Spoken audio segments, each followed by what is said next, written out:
It's the march to the championship.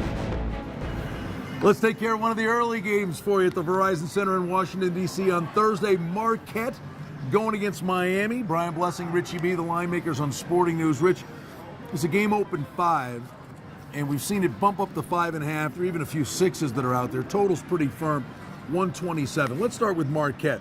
Is this a team playing with house money? I mean, they played the perfect last minute and a half of a game against Davidson just to be breathing, then they take out Butler.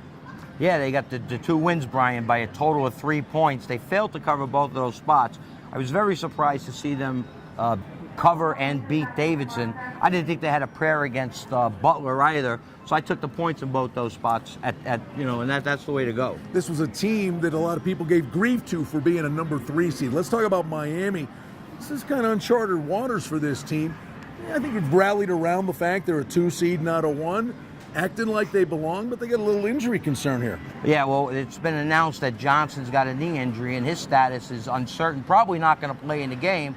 And against a team like Marquette, they're, I believe, 3rd in rebounding in the tournament. I think they have like 31 offensive rebounds, so he would be a factor. He's probably worth a half a point to a point to the number, which brings the game back down to 5. And I know Ricky's touting the dog here to win straight up, and right now without Johnson, I could see it happening. They played that a Hawaii road trip without Johnson with the thumb injury. They lost to Indiana State and Arizona, got annihilated. Total's locked down pretty good. Do you anticipate any movement here? What do you think from a pace of play perspective? Pace of play, it's going to resemble the Illinois game. There's going to be transition. They're going to be going, but they're really, once they get to the half court, they're going to set up and play a half court game, which is going to favor the under. Getting things going. The early game at the Verizon Center in Washington, D.C. sends Marquette against Miami.